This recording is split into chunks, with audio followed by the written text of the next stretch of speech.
What is happening? Josh from thelootcave.com and playing a little bit of Overwatch. Thanks to my good buddy on Twitter, Dustin Divine, I was able to get the early access to the beta because, well, I pre-ordered it and then I threw the receipt away, so I didn't have my code any longer. Anyway, Brian and I jumped into this game right after work yesterday, and we enjoyed it. And then we actually did the Lootcast live, so you can go and check that out and hear us talk about it there. But I definitely have a few concerns with this game. But before I jump into those, I want to just talk about the good things that this game has. One, the graphics are crazy. I love the art style, very cartoony, just very Blizzard, and it's great. I really enjoy it. The different classes, as you can see there's a number of characters to choose from, and they all play differently. They all have different abilities, and so you've got your tank, you've got your healer, your support class, and they're all going to have different roles.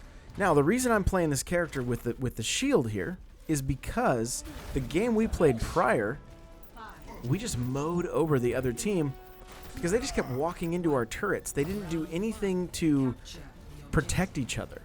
They literally would walk in, 5 of them, 6 of them would walk in, we could just mow them all down at one time. So we were having a great time.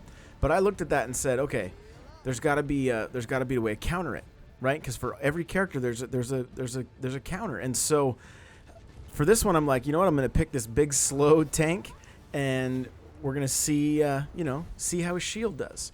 The other thing that's great about this character is you may not be right in the front lines, with a gun, because he doesn't have a gun. He's only got his melee weapon there, and it does decent damage, right? So I was just swinging for the fences, and then right there, I pinned that guy into the wall, right? Very cool mechanic. It works out very, very well, and a lot of fun to do. There were a few different places where I actually sent guys flying off the map, and we're talking guys with full health, just gone.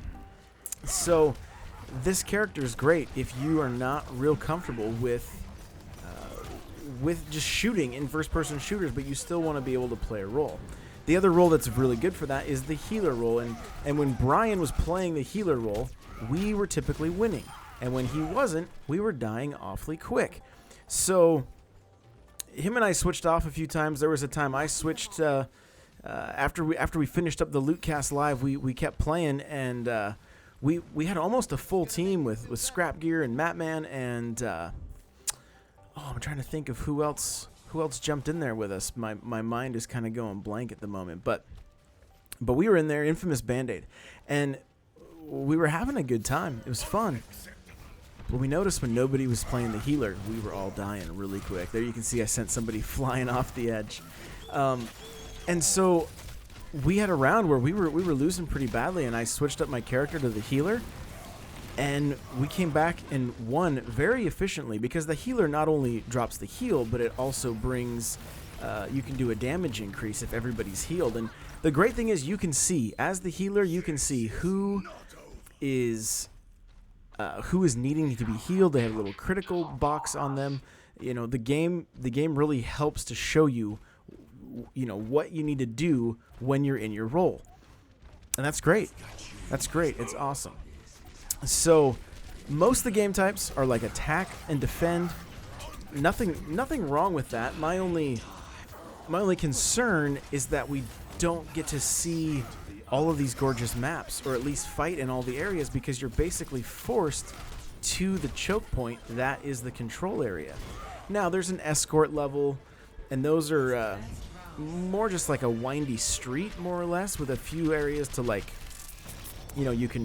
you can kind of shoot down to the road, but you're trying to escort vehicles. So it's kind of a cool objective game type, but it seems to be that as of right now, and I'm just looking at their website, everything is an objective based. There's not just a team deathmatch, and I don't know. I kind of hope that they put that into it.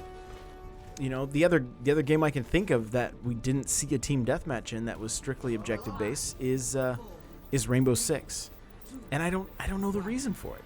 I don't know if that's just they just want you to play that style. I'm not sure.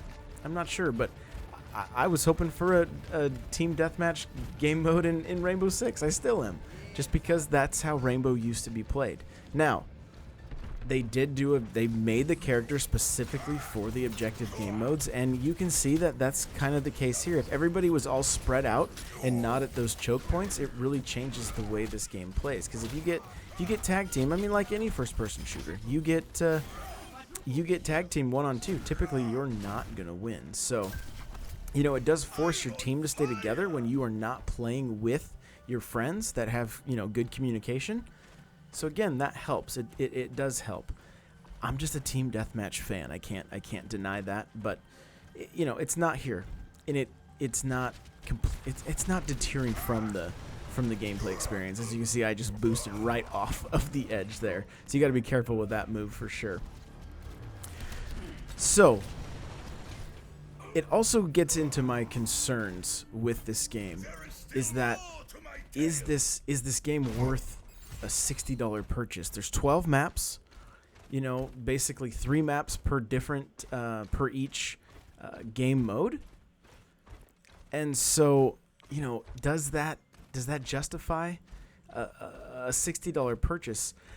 I guess it boils down to your opinion of this game and what you were expecting from it and what you enjoy, right? You got games like Team Fortress 2 that I played on the Xbox 360. I thought it was fun. I got my taste of it and moved on to other things. And that's what I feel like is going to happen to me with this game. That it's not something that's going to continue to pull me in. It's like I'll kind of get my fill of it and we'll go from there. Now, if this game ends up being extremely competitive and you really can just play as a team and just kind of run through people, and as people get better at this game, I'm sure it'll just get to be more fun. That may be what draws you in. I have a feeling just from looking at this game, it goes much deeper than just what we see here. So, am I going to purchase it? Yes, absolutely. I'm also purchasing Battleborn. It's just not here yet. It's going to be here on Thursday, and this is Tuesday, so it's kind of a bummer. I was hoping to be playing it tonight. But, is this a purchase? Yes. Do I feel like it's a justified $60 purchase? Not necessarily. But, it plays smooth. It looks good. And I know there's going to be fun to be had. Even if it ends up being more of like the casual shooter, just kind of hang out with the guys, which isn't necessarily a bad thing. Because there's people that are turned off from games like Halo that are just, they're a tougher first-person shooter. Call of Duty, faster paced, more twitchy. People don't like that. So if this is a game that enough of the guys in the Loot Clan get, it's going to be fun.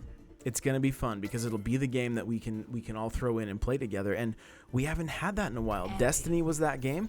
And since we've all kind of separated from Destiny a little bit, some of those guys are still going strong and, more power to them. But we've all kind of been separated a little bit. So I'm always looking for that game that's going to kind of bring the clan back together and just bring more people together to have fun. When we did play as a full team, that was a blast. That was a blast. I think we were one guy short of a full team, and it was a good time. We had a really good time. So this is going to be a purchase for me. I am basing that off of the beta. Again, it looks gorgeous, and I kind of want to see what they're going to do. Blizzard has always done such a great job of supporting their games, right, and doing just great things. I mean, World of Warcraft has been a huge title for a very long time, and so I'm excited to see what they will continue to do. I hope that this game gets as much love on the console side as it will on the PC side. I know that Team Fortress 2 got a lot of love just because of mods and things like that. And so hopefully this game will hold up on the consoles as well as Team Fortress does on the PC. And so that's kind of what I'm hoping. According to everything they're saying right now, there is not a season pass. The reason the game is $60 is because everything as far as skins and maps will be free. That may change. I'm sure they're going to be doing something as far as some microtransactions. Maybe you can, buy those loot boxes we were seeing. I'm not sure. They are a game company. They got to make money. You know, Activision is a business. Blizzard is a business. They want to make money. So and there's nothing wrong with that. That's the name of the game. So Overwatch is pretty fun. Make sure to get into the beta and try it for yourself. Let me know what you think in the comments below. Make sure to head over to thelootcave.com. There's tons of gaming articles going up there. We are putting stuff out on a daily basis. We got multiple podcasts coming out each week. We're doing the Lootcast Live, which you can watch here on YouTube, or you can watch us on Twitch. That's twitch.tv/thelootcave. Or if you just want to listen to it, just look up the Lootcast on iTunes or Google Play. You can also find it on Podbean. Remember, you can follow me on Twitter at N64Josh. And I do really want to hear what you guys think of this beta so far. Let me know in the comments below. I really appreciate it. We'll see you in the next video.